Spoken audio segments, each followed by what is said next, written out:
It's the Michael Patrick Leahy Show, broadcasting live from downtown Nashville. Now, here's Michael Patrick Leahy. And welcome back to the Michael Patrick Leahy Show. Got a great program for you today. If you want to call, our number, 615-649-8477, 615-649-8477. We're only on Thursday, and Donald Trump has been president of the United States for, 24 hours would have been Tuesday at noon. 48 hours would have been Wednesday at noon. Not yet 72 hours that he's been president of the United States. And boy, is a lot of stuff happening. Now, I want to talk to you about this. Very interesting. You know, Mark Halperin, who was with ABC for a long time. And then actually, I met Mark way back when, in 2012, when I was on the Morning Joe show for about, I had like a 12-minute segment with Morning Joe. And Mark Halperin was there, and Joe was very nice to me. Mika was not. Eyes, if eyes could kill, She was very, very, couldn't stand me, I could tell. But she held her tongue. But Halperin was there. We're talking about my book, Covenant of Liberty, the ideological origins of the Tea Party movement. I think I probably need to do a follow-up on that, right? Because if you look at the success of Donald Trump, the MAGA movement, it is the natural evolution from the Tea Party movement that launched in 2009, of which I was one of the early leaders. But it's evolved, dramatically ever since. And I think it can explain my perspective on why that changed. A long story to get to Mark Halperin, who is very interesting. He was ABC's. We kind of, I suppose you could have said back 5 years ago, maybe he was mainstream regime media, but he's not now. He's actually quite interesting and quite steady. And he's doing this, we talk about the collapse of CNN and others. So, Halperin does this two-way video thing with Sean Spicer as a regular guest, and then he's the Republican with him. And then Dan Turrentine, kind of a funny-looking guy with funny glasses and anyways, he's a funny-looking guy.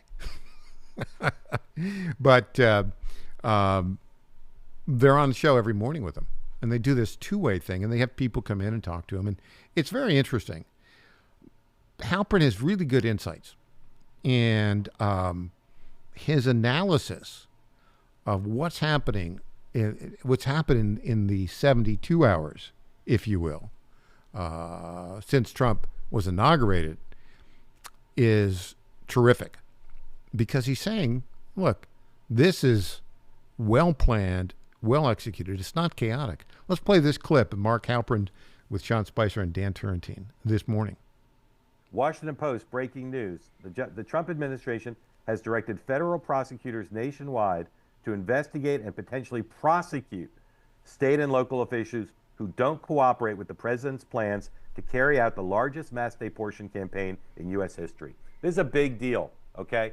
But it's also part of a larger story. And I'll say again, I'm following this as closely as I can. Many of you are also. There's stuff happening on all these issues, including replacing people, right? They're also going out and firing people who they don't like. And now they've got this policy, which they probably thought of 3 years ago. When we get back in, we're going to threaten the local people, because if we don't, the local people will try to slow walk it and disregard it. We don't want that. So we're going to threaten them with prosecution if they don't get on board with cooperating. It's some of this stuff is unprecedented. But again, the larger picture here is, if you think the Trump people are a bunch of chaotic, seat of their pants operators, this has all been done systematically. It's part of the reason they got off to such a fast start on personnel and an unprecedented start in a day and a half. Well, and Mark, you're also forcing the Democratic Party to defend people who are defending illegal immigrants who have committed crimes. I don't want our party being on that side, right? It's one thing if you're defending the child being ripped from the, parents' arms, that tugs at the heart. But good God, nobody should be out there saying, I'm going to defend the illegal criminals. Sean, anything you want to say about that? No, I mean, I agree with Dan and I are on the same page on this. I don't, at the end of the day, if anybody says I'm going to shelter or defend somebody who is in this country illegally or committed a crime, then that's on, I hope that we go after those people who are, broken the law, regardless of, frankly, of their immigration status. I mean, if you are a criminal, you shouldn't be able to no one should be sheltering you. And just to circle back to where we started with the media, I think the media, I haven't read the whole Washington Post story, but I think the media would see that story and say, how dare the federal prosecutors threaten the local prosecutors?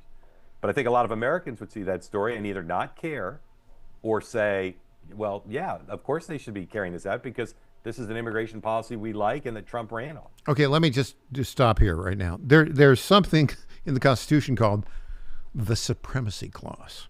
Right? If there's a conflict between the national federal government and state or local government, clearly the supremacy is in the national federal government. So there's no legal problem here. I think Halpern is right. His buddies in the regime media are missing the point. All right, let's go. Things that are happening now. Clip 9, Trump has sent 1,500 troops to the southern border. They're there now. Here we go. Clip 9. This morning, the first 1,500 U.S. troops are arriving at the southern border as President Donald Trump launches his long-promised crackdown on immigration. The active duty Army soldiers and Marines deployed to address what Trump declared is a national emergency. The Pentagon says the troops include military police units, combat engineers, and intelligence specialists who will aid with detection and monitoring. The military will also help construct new barriers along the border and provide air power for deportations. A senior defense official saying, "This is just the start. We are anticipating many further missions." Hey, I'm all in favor of that, right? This should have been happening a long time ago. All right, in Boston, one of many of these blue cities where the mayor said, oh, we're not going to cooperate with ICE. We want to keep and save all of these criminal illegal aliens. We want to give them sanctuary. Really? Let's see what's happening in Boston. Clip 10, the first ICE raids of rounding up illegal alien criminals. Here we go. This afternoon, NBC 10 saw multiple unmarked SUVs here. 5 people, some wearing vests that said police federal agents on the back, went inside one of the apartment buildings. 2 agents waited outside, 1 person taken into custody that we saw. Whether this is connected to President Trump's effort to root out illegal immigrants, something he has promised to do, is unknown. We also saw federal agents at a building on Lexington Street, also here in East Boston. A witness there told us she saw 1 person arrested. There's roughly 11 million undocumented people around the country. President Trump has said the priority is finding and deporting those with criminal backgrounds. I'm all in favor of that. Who's not in favor of that? Apparently, the mayor of Chicago, Brandon Johnson, thinks that his job is not to protect his constituents, but to protect the illegal aliens who have been, magnetized and come there living off of taxpayer-funded efforts in the hotel and being fed. And then what are they doing? They're going out and they're robbing people. They're robbing stuff. By the way, do we have that clip from the Chilean clip of the Chilean? This is, see if we can get that here before we go out. Of what these illegal aliens are doing. This was the last clip that we sent. So there's a report. I don't know if we'll have time to get this in here in this segment, but there was a report. Remember Joe Burrow, the quarterback of the Cincinnati Bengals, and a couple other NFL stars? Their homes were burglarized. Well, it turns out illegal Chileans did it. Here we go with this clip right now. I think we got it. Do we have the clip? Yes, we do. Joe Burrow may soon be getting some of his belongings back. 2 men who police appear to believe were involved in a burglary last month are now indicted. They were among 4 Chilean nationals busted earlier this month in Clark County. The 4 suspected burglars were apparently staying here at this La Quinta Inn in Fairborn near Wright State University. What they likely did not know was that they were being surveilled by the Ohio Bureau of Criminal Investigations. Court documents show one of the BCI agents recognized 2 of the men wanted in connection with the burglary of a Hamilton County multi-million-dollar home on December 9th. Okay, so what that report didn't say, they didn't address their, immigration status. They were illegals.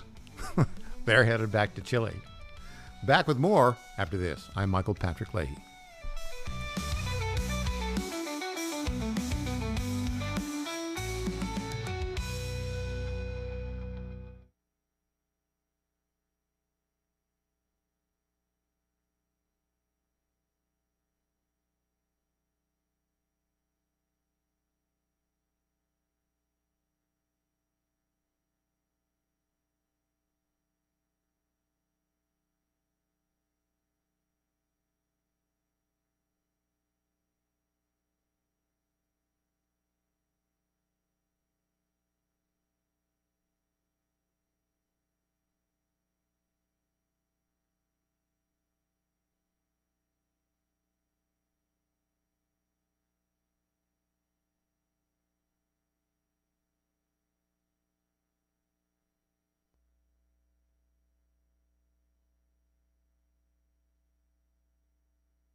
Hey there, this is Lenny McGill, founder and CEO of The Glock Store. As a proud sponsor of this show, you may have heard Michael Patrick Leahy mention us a few times over the past 4 years. But today, it's me on the radio telling you how pleased we are to be associated with Michael Patrick Leahy and his dedication to the highest levels of professional journalism. Michael Patrick Leahy has been threatened with jail time in bringing the true facts about that Nashville Covenant shooting to his listening audience. Michael Patrick Leahy, you keep doing what you're doing, and we here at the Glock Store will keep sponsoring your show for the good of Nashville and the entire country. And I'm personally inviting all of your listeners to come visit and shoot at the Glock Store. It's where Michael Patrick Leahy learned to shoot a gun for the first time and where he bought his own personal Glock 19. I'm Lenny McGill, founder and CEO of the Glock Store here in Nashville, just minutes from the airports, worth the drive from anywhere, and a proud sponsor of Michael Patrick Leahy and the Tennessee Star Report. Welcome back to the Michael Patrick Leahy Show.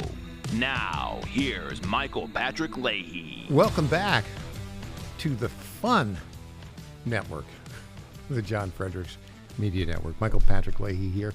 Had fun. I was on John's program earlier this morning for about half an hour, and John and I just had fun together. I mean, we're both, constitutional, populist, grassroots conservatives, but we have fun.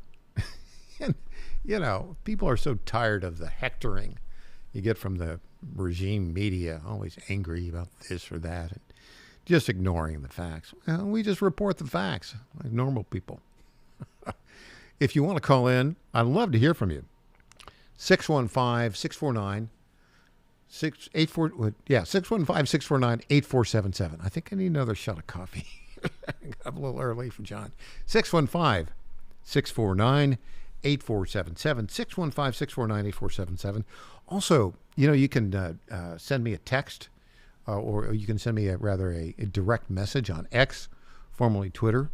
I'm Michael P. Leahy, up to 32,000 followers now. It's not bad, Got to get up to like 300,000, but we are moving there in that direction. Okay, so what's going on in Washington right now? I love what Senate Majority Leader John Thune, remember the Senate is 53 Republicans, 47 Democrats, right? And there's only one cabinet nominee, Marco Rubio, that's been confirmed so far. He was unanimously confirmed, 99-0, Secretary of State. And by the way, Rubio, I think, is going down to Panama like next week to talk with them about give us that canal back.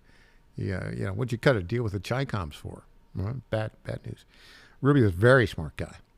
I went back and checked his background. His son is like a fourth-string running back for the University of Florida, and he in the bowl game, it was kind of like a Rudy moment. he scored a touchdown, and all his teammates were happy for him. Good kid, apparently. And Marco Rubio got a college scholarship to play football, like at a Division III team for a while. He's kind of he's not a big guy. I think he's like, 5'9", 5'10", and but obviously loved playing football. He graduated from the University of Florida, got a law degree from the University of Miami. So great. That's a very good law school, by the way. And so you can tell he's a very sharp guy. And I think he's a great choice for Secretary of State. Now, we don't have anybody else, right? Yeah, nobody else has been confirmed. Senate Majority Leader John Thune from South Dakota told the Democrats, we can do this the easy way, or we can do it the hard way. If we do it the easy way, just bring them up, don't obstruct it, have the votes. And he told them, we are going to stay in session until all of these nominees have been confirmed. And if we have to stay here all day Friday, because usually they leave after Thursday, right, to go back home. If we have to stay here Friday and Saturday and Sunday, we will. And so we'll see how this all plays out. One guy, obviously, I'd like to see Pete Hegseth have that vote come up soon. There's some reports it could come today. I hope it does, because we need a Secretary of Defense in place. And Hegseth is the guy. That was a great choice by Donald Trump, by the way. Another great choice, a guy I've talked to before, Russ Vought, former director of OMB, and coming back again for a second round. He had he was testified before a committee on this, and I'm going to play the testimony before Senator Bernie Moreno, the new senator from Ohio, and then we'll get to Bernie Sanders. But let's start off with the testimony of Russ Vought, named to be the director of the Office of Management and Budget, before Senator Bernie Moreno from Ohio. Clip number 5. Let's go.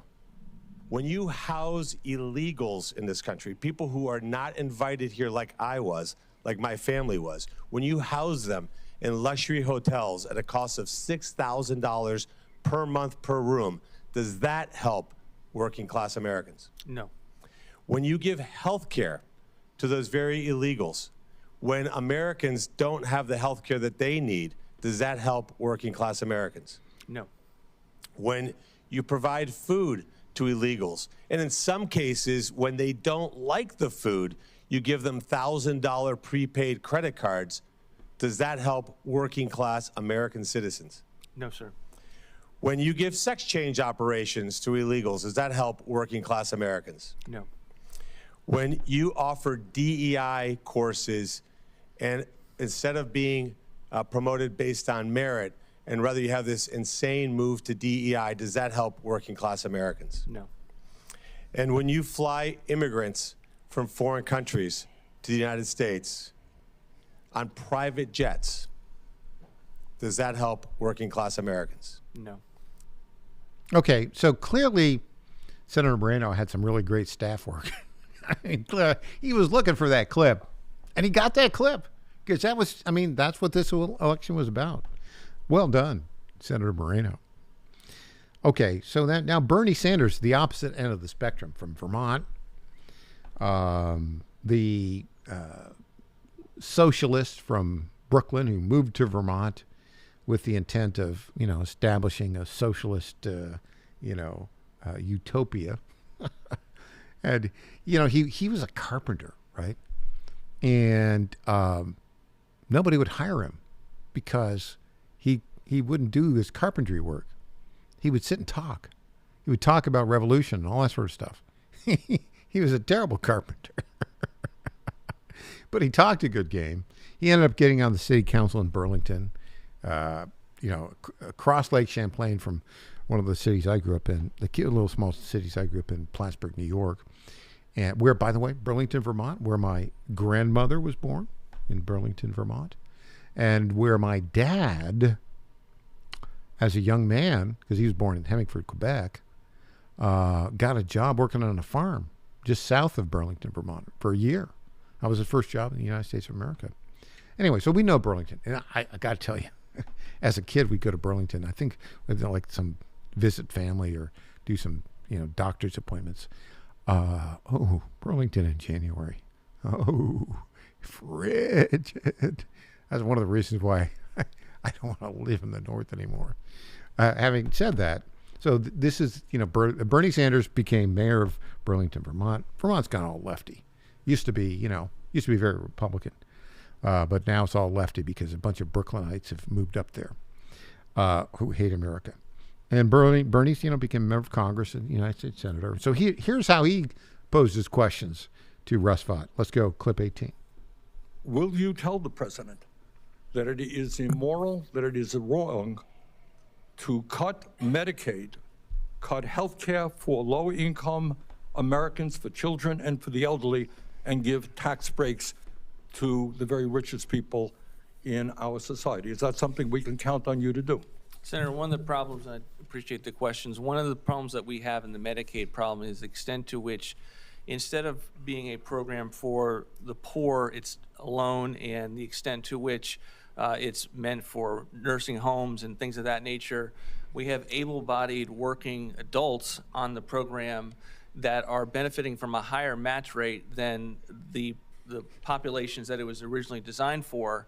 And as a result of that expanded match, you also have states kind of chasing that match in other ways that have made it so that they're not looking at improper payments. All right. You're going into I don't have a lot of time. You're going into another area, and that is a healthcare system in general. Oh, these guys. The Trump team is really so good. They've learned. Okay, this team, these nominees are so very different than the nominees and the process that went through the first time around with Trump back in 2017. Notice how Bernie Sanders is there.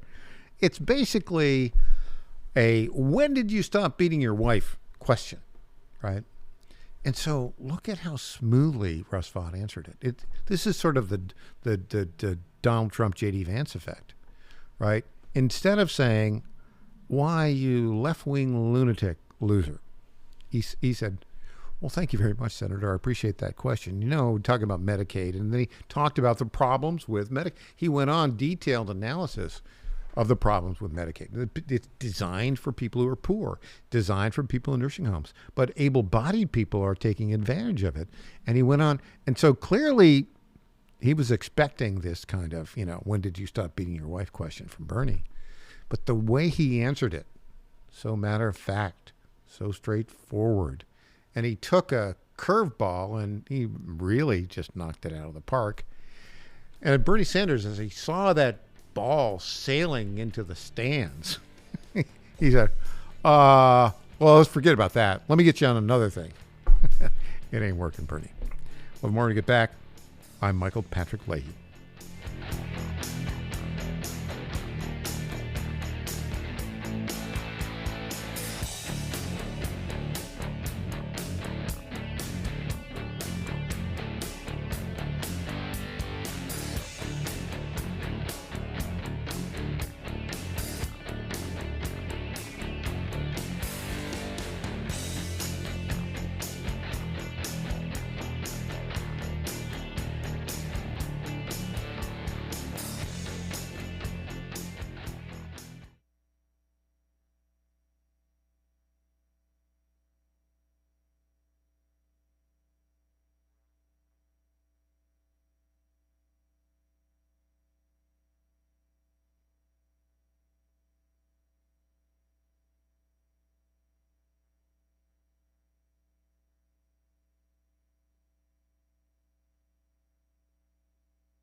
My fellow Americans, I was this close, very close, to buying from the lumber yards. These are sick people. But I turned my head at the last second, and I saw a big, beautiful ad for D.T. McCall's. These are highly respected people. If I had not turned my head at the last second, I would have been ripped off at some lumber yard for $200 in hidden charges, and D.T. McCall and Sons are never going to do that. They'd never do that to you. These are great people. I've known them for a long time. They have great deals, and I just have to say, nobody knows deals like I do. D.T. McCall & Sons has locations in Lebanon, Carthage, Lafayette, Cookeville, and Franklin, and they have been family-owned in Middle Tennessee for over 100 years. These are tremendous people. D.T. McCall & Sons. Check out one of their stores today. Impersonator not endorsed by Donald Trump. Welcome back to the Michael Patrick Leahy Show. Now, here's Michael Patrick Leahy. And welcome back to the Michael Patrick Leahy Show. Well, we're going to get right to it. You know, one of the only guy that I like listening to on CNN is Scott Jennings. He's a Republican from Kentucky who takes no prisoners. And basically, he's the only thing worth watching on CNN. I got a couple clips from him. They're both kind of funny. One is he was reacting to all of this buzz, hubbub about Elon Musk's hand movement, right? Where they're claiming it was a Nazi salute. Ridiculous. It's basically, he was telling the crowd, I share my heart with you. Elon Musk is quite a character. And by the way, a spectacular entrepreneur, a spectacular engineer. The guy knows how to get things done. That's one of the reasons why Trump likes him so much, right? That's why they get along. They get things done. All right, so here's Scott Jennings talking about Elon Musk on CNN with a bunch of, regime media hacks. Clip 13. Impact of Elon Musk on the Trump orbit has been really good, and his impact on the country is really good. So I don't know how this is going to turn out. I know these kinds of announcements are important to presidents. These kinds of investments are important to new administrations. But, I would listen to Elon. I mean, he's obviously got some information and some opinions about this, and I don't know how much of this is going to be aired in front of and behind the scenes. But Elon Musk keeps on overshadowing Donald Trump. I mean, you had in the inauguration, then it was the hand gesture, quote unquote, that is the subject of great mystery and debate. Yeah, the subject of great mystery and debate. Are you talking about, you're not one of these salute truthers, are you? No, is that what we're calling it now? All I'm saying is, it engendered a great... Salute truther. Scott Jennings is so good. Yeah, that's a good way of describing it. You're not one of these salute truthers, are you? Apparently, all the regime media crowd is. It sounds like silly, not relevant, making stuff up. All right, now back in the land of fun, because we have fun here. The John Fredericks Media Network, it's a place to go for good information, honest information from a conservative, constitutional, populist perspective, an America First perspective, but also to have fun. Scott Jennings is a guy who loves to have fun. He was asked about, well, if you were president, what executive orders would you sign? He had a great set of answers. Here we go. Clip 14, Scott Jennings. Okay, Scott. Wear pajamas to an airport. Straight to jail. Take your shoes off on a plane. Jail. No. Involved in making Star Wars episodes 7, 8, or 9. Jail. Complain to your spouse after you say, don't get me anything. Jail. Put a sensitivity label on a Disney movie or Goodfellas. Jail. Too much cleavage at the inaugural. Jail. Stare at the cleavage at the inaugural. Jail. That was mine. And Taylor Sheridan must now edit and or approve all Hollywood scripts. Day 1, Jennings administration, 2028. Sign it up. Ooh, Scott took this one to heart. That was funny.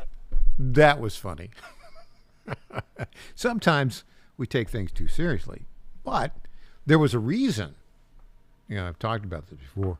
There's a reason why I took things seriously for 16 and a half years from the time, Barack Obama was elected president. I mean, it's been a downhill slide.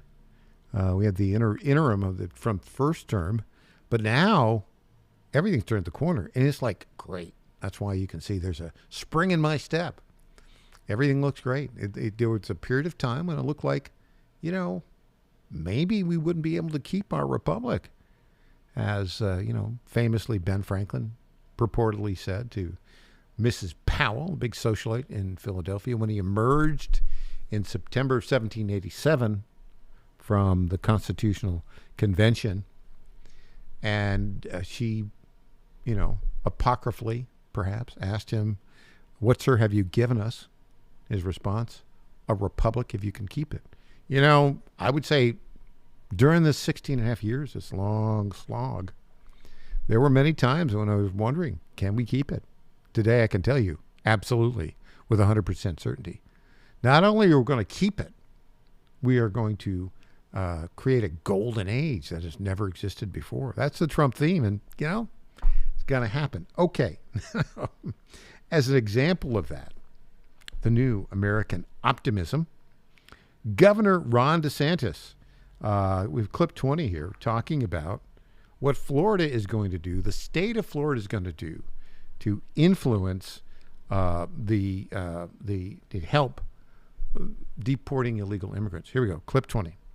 Governor, I want to get to Florida because there's interesting dynamic brewing here in Florida where you have the Speaker of the House and you have the President of the State Senate. They seem to be slow walking some of these common sense provisions and that you're pushing, again, to really solidify the efforts against illegal immigration in this state. So tell us about why that's happening with a state that's, just incredibly well run, including on this issue.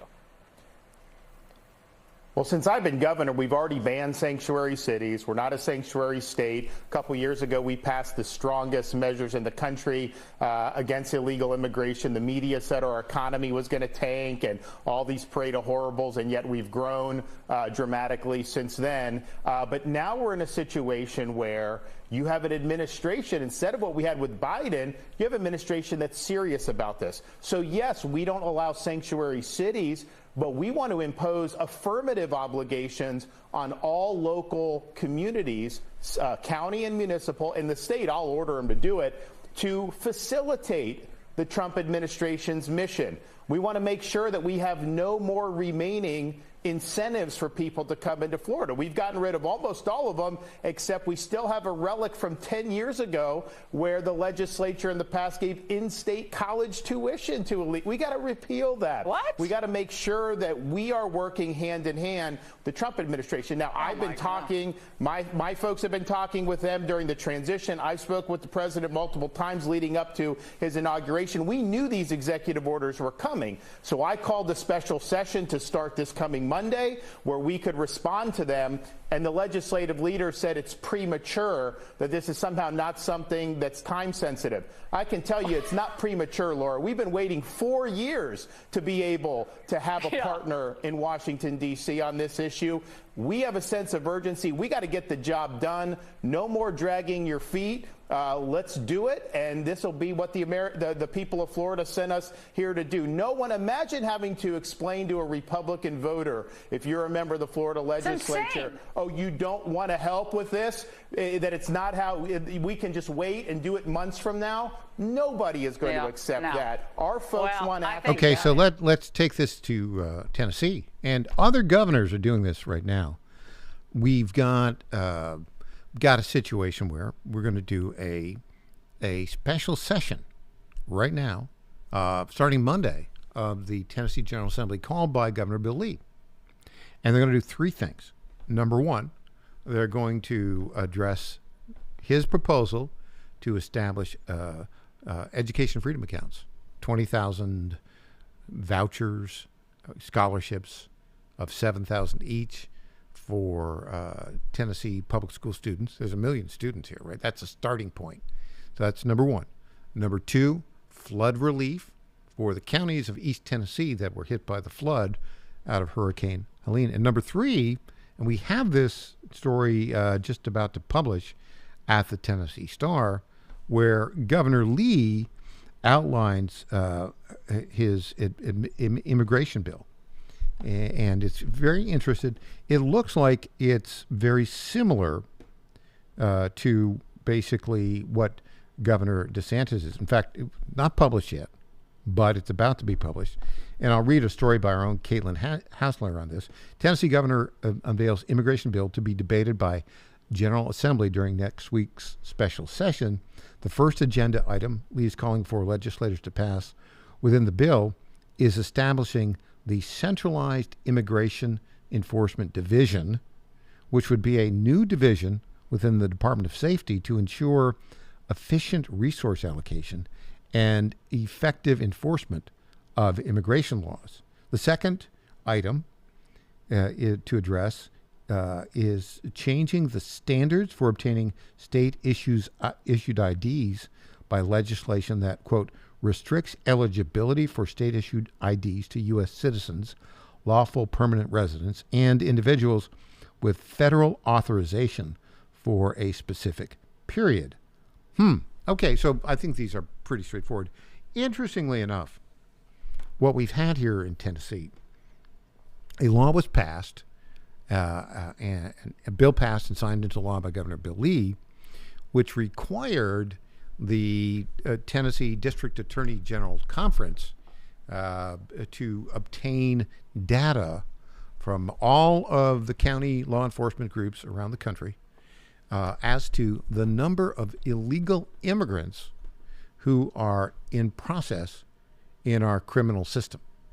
Now, what's interesting about this is that we're January 23rd. Under that law, this report must be released by a week from tomorrow. That is, next Friday.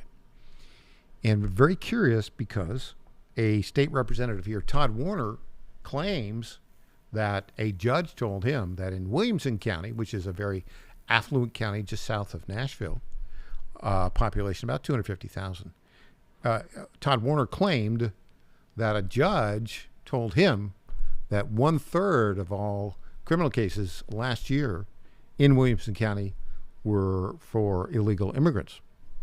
Well, we thought that was, a very high number, and we asked Representative Warner to give us the evidence to confirm that. He didn't respond to us. We asked every judge in that judicial district to provide evidence to confirm that. None of them. One of them responded and said, we don't have any information on that. And the other three didn't respond. We asked the Williamson County Sheriff's Department to give us that information. They didn't. We'll find it out. Whatever it is, we'll find out. I think there are illegal immigrants in Williamson County and the rest of Tennessee in the criminal processing system. I don't think it's 30%. I don't think it's 1/3. But we'll find out in about a week. When we come back, we'll have more. This is the Michael Patrick Leahy Show. Back after this.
Now is the time for Tennessee to stand up for our children. They deserve a chance to succeed. President Trump and Governor Bill Lee are fighting to make that happen. We're fighting for school choice, which really is the civil rights of all time in this country. Every Tennessee family should have the power to choose the best education for their children. School choice gives every family the opportunity to set their children up for success. Educational freedom gives families the opportunity to select what works best for them. President Trump and Governor Lee understand that education freedom is not just about better education. It's about opportunity. It's about giving every child, no matter their zip code, a chance to succeed. Tennessee's time is now. It's time to make universal education freedom a reality. Stand with President Trump and Governor Lee to fight for Tennessee's children. Paid for by Yes, Every Kid. Hey, I'm Governor Bill Lee, and I want to talk to you about an important education bill in Tennessee.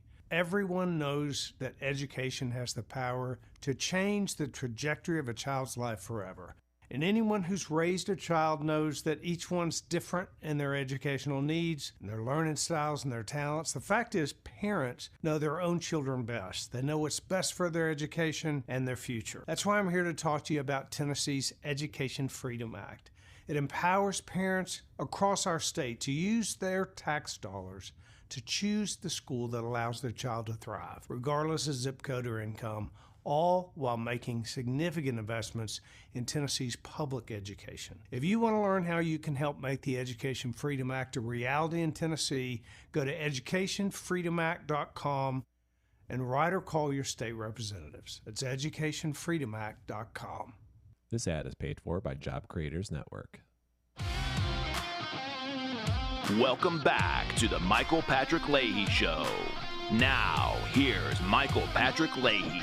And welcome back to the Michael Patrick Leahy Show. We are broadcasting live from our studios in downtown Nashville, just a stone's throw from the Tennessee State Capitol. We are heard all across the John Fredericks Media Network. Radio stations in Pennsylvania and in Virginia, all across Virginia and Georgia, and West Virginia just joined. They got like 9 stations in West Virginia right now, and then 2 here in Nashville.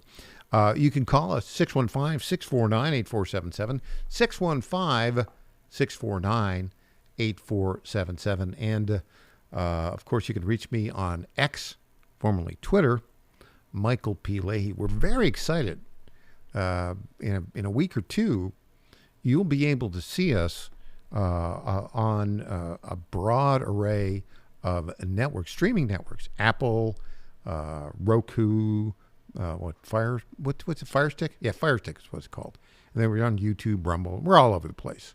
So we're very excited about that. 7 hours of America First excellence, 4 hours every day. 4 hours of John Fredericks, 3 hours of me. We'll maybe adding some of your favorites beyond my program as well to that. So that'd be a lot of fun. Okay. One person I really want to thank for pushing the effort to get the pardons and commutations of everyone involved in the January 6th who riot, basically, or protest. Julie Kelly, she deserves a Presidential Medal of Freedom, in my view. She's reported on it. She was on Benny Johnson the other day talking about it.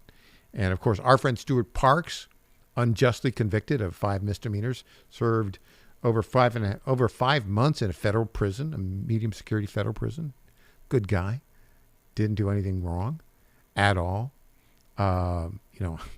There's talk of a movie about Stuart. Stuart goes to prison. Yeah, he's sort of like, and look, hey, I think it might happen. And also Colt McCabe, released, Tennessean. He spent 3 years in prison. These people never should have been in prison. And Julie Kelly led the charge to stop it. Here we go, a clip with Julie Kelly on the Benny Johnson Show. God bless you. I believe that there is possibly no person on earth that has led to this outcome for these sweet and innocent and patriotic people more than you. Because unlike guys like me who sit in a studio all day, you actually went to the courthouse. When these people were anathema, when you couldn't touch them, they were like lepers, right?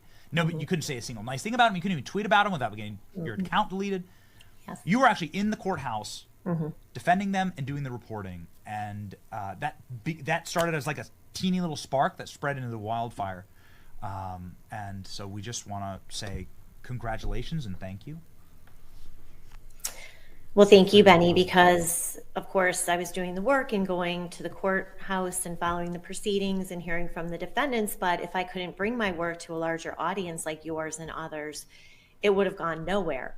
So I have to thank you as well for having me on since the very beginning. As you said, when these people were considered lepers, domestic terrorists, insurrectionists, traitors, no one would, as you said, touch them or treat them like human beings. And so I want to thank you and the team for having me on so often and letting me tell these stories to your audience. But also, Benny, have to give a shout out to President Trump. This was not an easy decision to make. It would have been very easy for him to do the low-hanging fruit, the people who are convicted of misdemeanors, leaving the assault charges in place, ignoring them, or say case by case and dragging it out, because you see the blowback that he's getting for that. But he didn't. And I talked to the president last week for about 40 minutes, and he wanted all the details, the updates as to where the caseload was and what was happening with these defendants. So he not only feels an obligation to them, I think politically, but also personally. And so I have to really emphasize that he is the one responsible for this pardon and doing the courageous and compassionate thing here. Yeah, and by the way, thank you, Julie, for that. Here's the thing I want to add to this. You know, some of the biggest critics of this pardon of these the J6ers, Jamie Raskin. Yeah, he got a pardon. He got a pardon on Monday from Biden for his role in J6. Now he says, I'm not sure I'm going to take it. He's going to take it. Oh, you know, another critic of these pardons, Adam Schiff, the senator from California. He got a pardon too. He was on the J6 committee. Crazy. All right. When we come back, the Tennessee Bonus Hour will be joined by the great Neil W. McCabe. I'm Michael Patrick Leahy.